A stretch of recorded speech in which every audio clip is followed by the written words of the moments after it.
Bab 6. Wudu. A. Definisi wudu. Berwudu adalah menyucikan diri dari hadas kecil dengan menggunakan air yang suci dan menyucikan dengan cara yang khusus. Allah Subhanahu wa taala berfirman, "Ya ayyuhalladzina amanu idza qumtum ilas salati faghsilu wujuhakum wa aydiyakum ilal marafiqi wamsahu bi ru'usikum wa arjulakum ilal ka'bain." Al-ayah.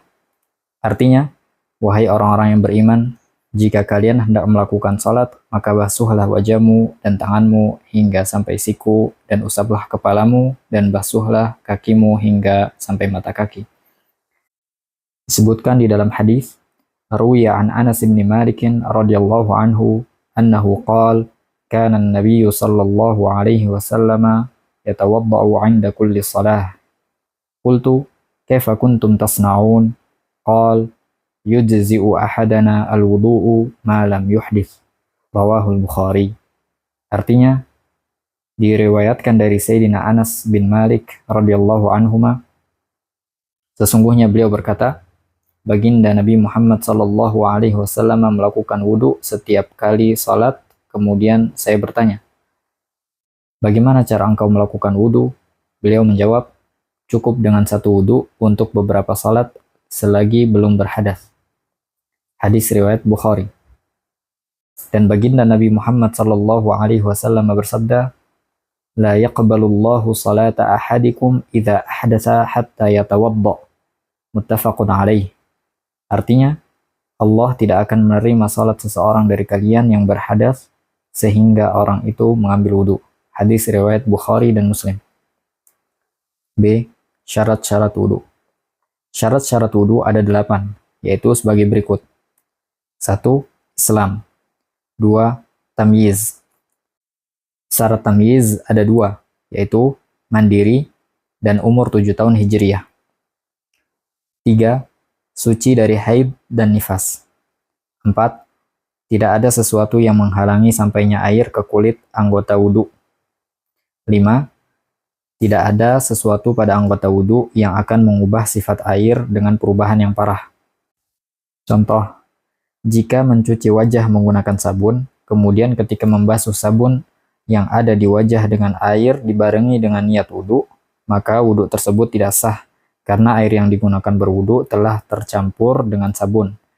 Agar wudu menjadi sah, maka wajah yang terkena sabun dibersihkan terlebih dahulu, baru kemudian membasuh wajah dengan air yang baru untuk berwudu. 6. Mengetahui atau meyakini bahwasanya wudu itu wajib baginya, atau ia meyakini bahwa dirinya berhadas. Catatan. Poin. Jika seseorang tidak berhadas, maka tidak wajib baginya berwudu. Dan orang yang tidak yakin berhadas, maka tidak wajib wudu. Poin. Karena ia tidak yakin wajib wudu, maka jika ia berwudu dan setelah itu terbukti bahwa ia berhadas, maka wudunya dianggap tidak sah.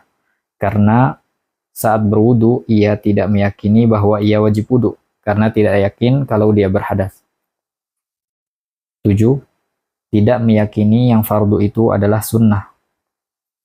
Dalam hal ini ada 4 hukum, yaitu sebagai berikut. A. Jika meyakini bahwa semua pekerjaan di dalam wudu adalah fardu, maka wudunya sah. B. Jika meyakini semua pekerjaan wudu itu sunnah, maka wudunya tidak sah. C. Jika meyakini bahwa di dalam wudu itu ada pekerjaan yang fardu dan yang sunnah tanpa menentukan mana yang fardu dan mana yang sunnah, maka wudunya sah bagi orang awam. D. Jika meyakini salah satu yang fardu adalah sunnah, maka wudunya tidak sah. 8. Air suci dan menyucikan. Catatan. Ada 2 syarat khusus dalam syarat-syarat wudu bagi orang yang hadasnya tidak pernah berhenti atau daimul hadas, seperti wanita yang terkena istihadah dan bagi orang-orang yang terkena peser, yaitu sebagai berikut. 1. Masuknya waktu sholat. 2. Bergegas melakukan sholat setelah berwudu. Artinya, Bagi mereka yang punya hadas terus-menerus, jika ingin melakukan sholat, maka cara berwudunya harus setelah masuk waktu sholat, dan setelah itu bergegas melakukan sholat. Jika berwudu sebelum masuk waktu sholat, atau berwudu setelah masuk waktu sholat, tetapi tidak bergegas melakukan sholat, maka sholatnya dianggap tidak sah.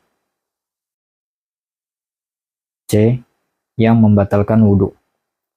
Yang membatalkan wudu ada 4, yaitu sebagai berikut. 1. Keluarnya sesuatu dari jalan depan dan jalan belakang, kecuali air mani. 2. Hilang akal, seperti gila, pingsan, ayan, mabuk, dan tidur, kecuali tidurnya seseorang dalam posisi duduk yang menempatkan jalan belakang ke tempat duduk walaupun duduknya menyandar. 3. Menyentuh jalan depan atau jalan belakang manusia dengan telapak tangan atau perut jemari. Catatan: bagian telapak tangan yang membatalkan di saat menyentuh jalan depan atau jalan belakang adalah bagian yang tidak terlihat saat kita pertemukan antara telapak tangan kanan dan kiri. 4. Bersentuhan kulit. Bersentuhan kulit akan membatalkan wudhu dengan 5 syarat. A. Antara laki-laki dan perempuan. B. Kulit bertemu kulit. C. Sama-sama dewasa. D. Tidak ada pembatas atau penghalang walaupun tipis. Dan E. Bukan mahram. D. Mahram. Mahram adalah orang yang haram untuk dinikahi dan tidak membatalkan wudhu jika saling bersentuhan kulit. Mahram ada 2, yaitu mahram selamanya dalam kurung alat ta'bid dan mahram sementara dalam kurung muaqqatan. Mahram selamanya. Yang dibahas di dalam bab membatalkan wudhu adalah mahram alat ta'bid dalam kurung mahram selamanya, bukan muaqqatan dalam kurung mahram sementara. Sebab mahram sementara tetap membatalkan wudhu saat saling bersentuhan kulit. Dan jika sebab kemahramannya sudah hilang, maka bisa dinikahi.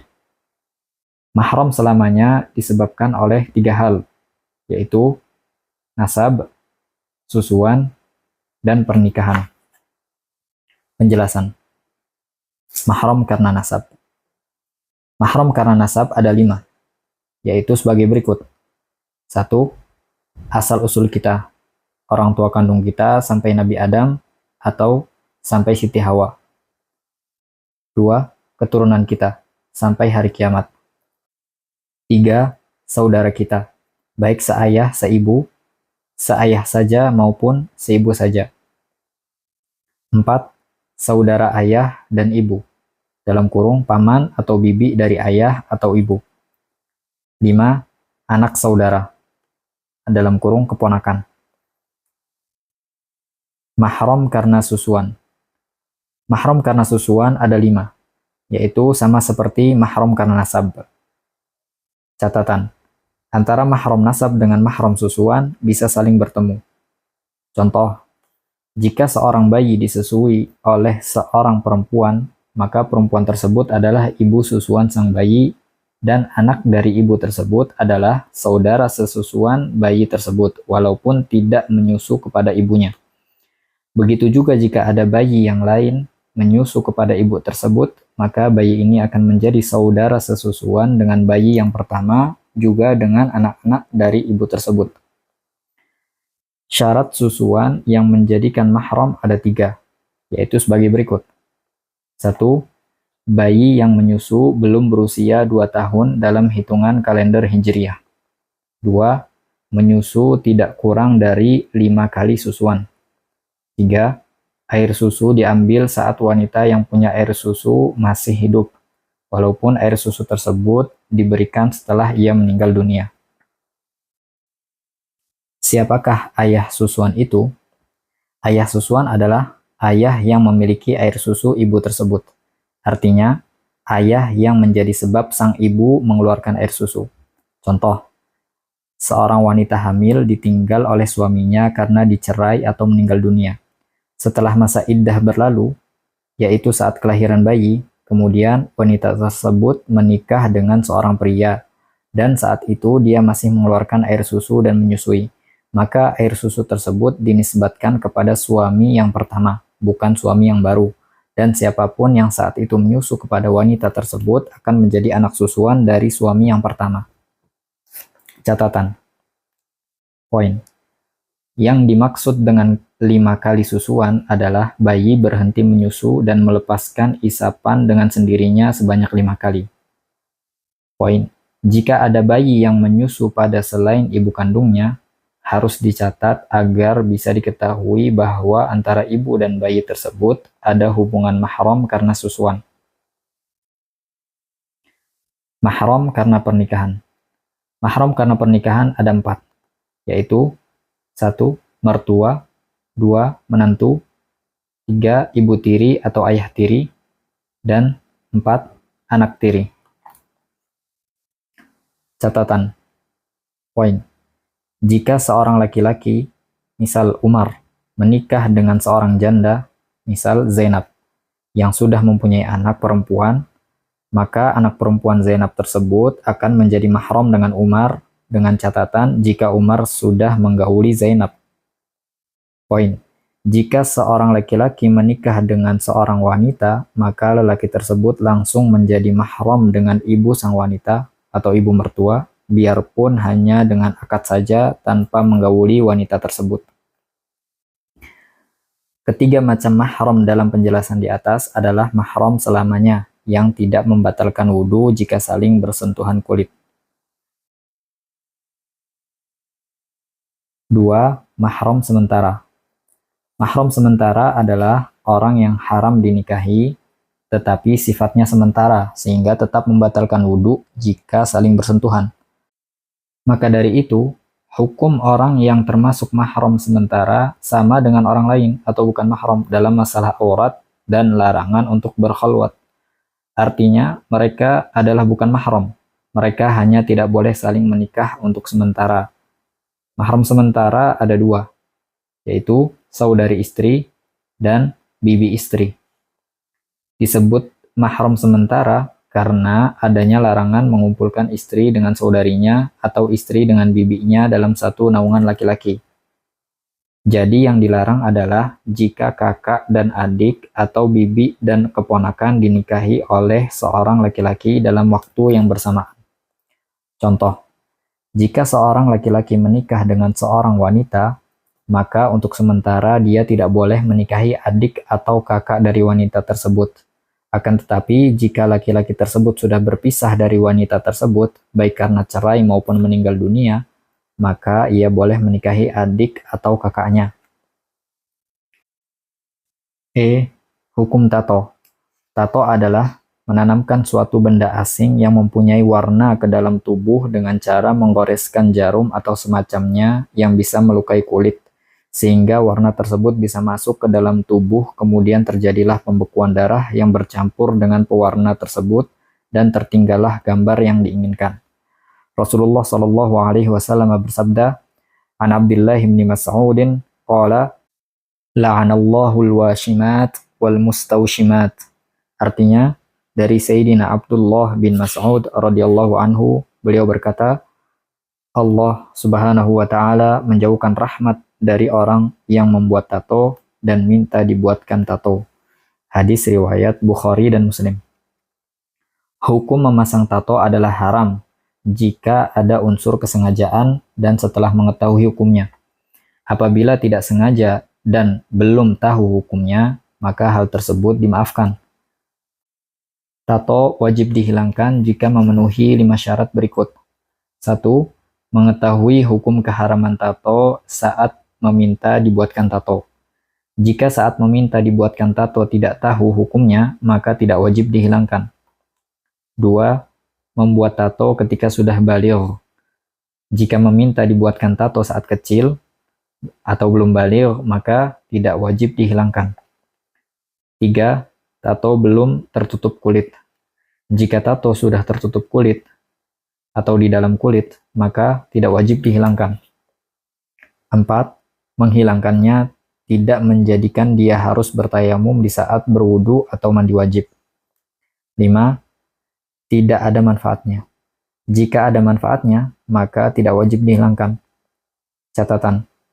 Bagi orang yang mengerti hukum tato itu haram, kemudian ia membuat tato atau meminta dibuatkan tato, maka ia telah melakukan dosa besar. Kutipan. Akan tetapi, Allah Subhanahu wa Ta'ala Maha Pengampun, maka kami menghimbau kepada yang bertato agar segera bertobat kepada Allah. Dan kami menghimbau kepada siapapun agar jangan sekali-kali merendahkan orang yang bertato, yang telah bertobat. Karena dengan tobatnya ia bisa lebih baik daripada yang tidak bertato. Masalah tato dibahas di sini karena ada sebagian orang yang menganggap tato itu menghalangi sampainya air ke kulit. Padahal tato tidak menghalangi sampainya air ke kulit. Dan wudhunya orang yang bertato, yang tatonya sudah berada di bawah kulit, hukumnya tetap sah. Adapun tato yang ditempel atau tidak ditanam di dalam kulit harus tetap dihilangkan, dan jika menghalangi air sampai ke kulit, menjadi sebab tidak sahnya wudhu. Perhatian. Masalah henna atau pacar. Hukum henna atau pacar pada umumnya adalah tidak menjadi sebab terhalangnya air ke kulit di saat bersuci, karena henna hanya meninggalkan warna dan tidak meninggalkan sesuatu zat yang menjadi penghalang air. Tanda henna jenis ini adalah tidak mudah hilang, dan hilangnya adalah dengan berangsur sedikit demi sedikit. Akan tetapi, akhir-akhir ini ada jenis pacar atau henna yang ternyata meninggalkan zat bersama warna tersebut, sehingga jika digosok akan hilang warna tersebut bersama hilangnya zat. Maka dari itu, henna jenis ini sebelum dihilangkan akan menghalangi air untuk sampai kepada kulit, sehingga menjadi sebab tidak sahnya wudhu. F. Fardu wudhu. Fardu wudhu atau kewajiban dalam berwudhu ada 6, yaitu sebagai berikut. 1. Niat. 2. Membasuh wajah. 3. Membasuh kedua tangan hingga siku. 4. Mengusap kepala atau rambut kepala yang ada di kepala. 5. Membasuh kedua kaki hingga mata kaki. 6. Tertib atau sesuai urutan. Penjelasan. 1. Niat. Niat adalah melintaskan maksud untuk berwudu di dalam hati.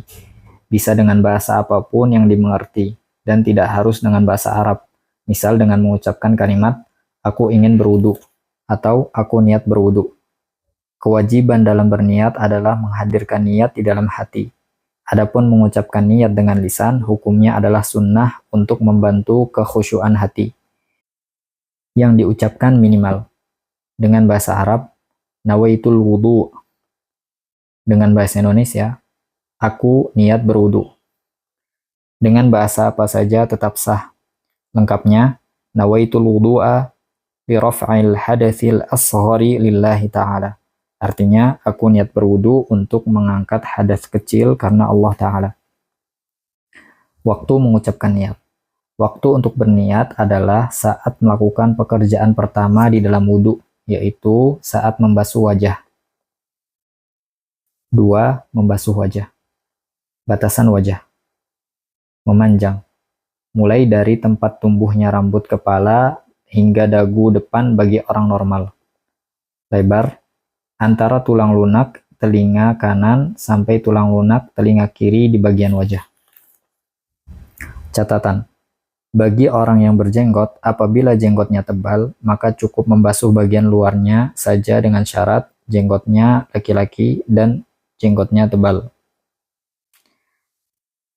3. Membasuh kedua tangan.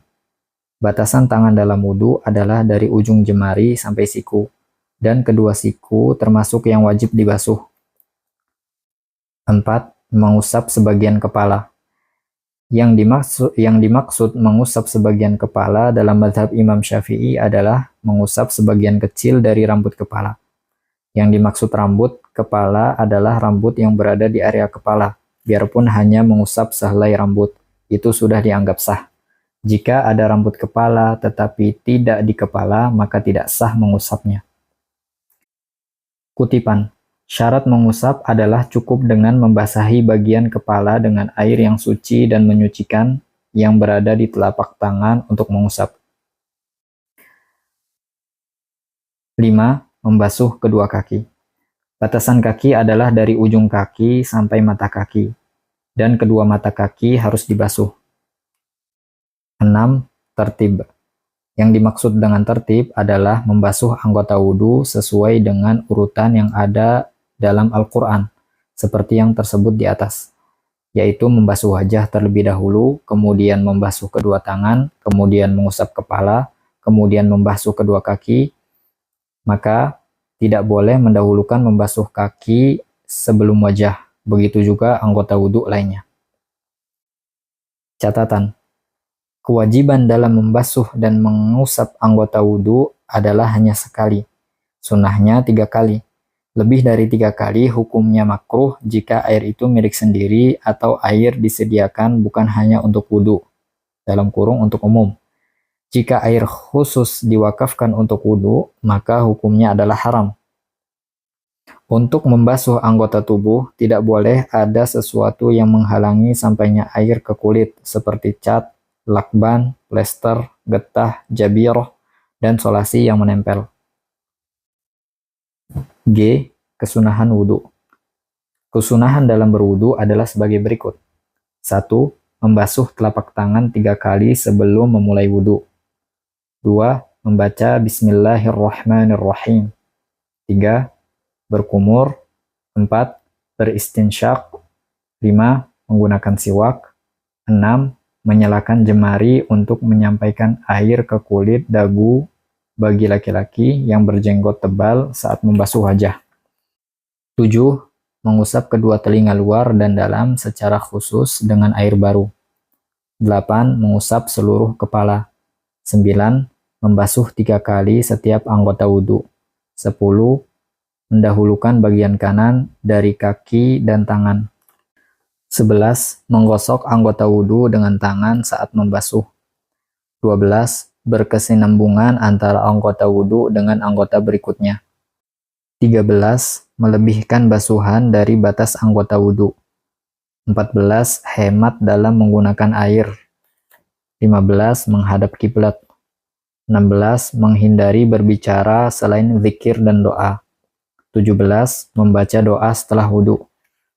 Doa dalam wudhu dimulai dengan membaca Asyhadu an la ilaha illallah wahdahu la syarikalah wa asyhadu anna sayyidana Muhammadan abduhu wa rasuluh. Allahumma ja'alni minat tawwabin waj'alni minal mutatahhirin. Subhanakallahumma wa bihamdika asyhadu an la ilaha illa anta astaghfiruka wa atubu ilaik. Artinya, aku bersaksi dan meyakini bahwa tiada Tuhan selain Allah yang Maha Tunggal, tiada sekutu baginya, dan aku bersaksi sungguhnya Nabi Muhammad SAW adalah hamba Allah dan utusannya. Ya Allah, jadikanlah kami bersama golongan hamba-hambamu yang senantiasa bertobat, dan jadikanlah kami bersama golongan hamba-hambamu yang senantiasa berusaha untuk menyucikan diri. Maha suci dan maha terpuji Engkau ya Allah. Aku bersaksi dan meyakini bahwa tiada Tuhan selainmu, dan aku memohon ampun serta bertobat kepadamu. H.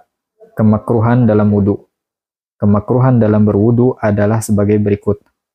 1. Boros dalam menggunakan air biarpun berwudhu di telaga. 2. Meminta bantuan dalam membasuh tanpa uzur. 3. Berkumur dengan berlebihan saat berpuasa. 4. Mendahulukan bagian kiri dari kaki dan tangan.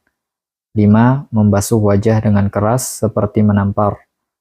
6. Membasuh lebih dari 3 kali.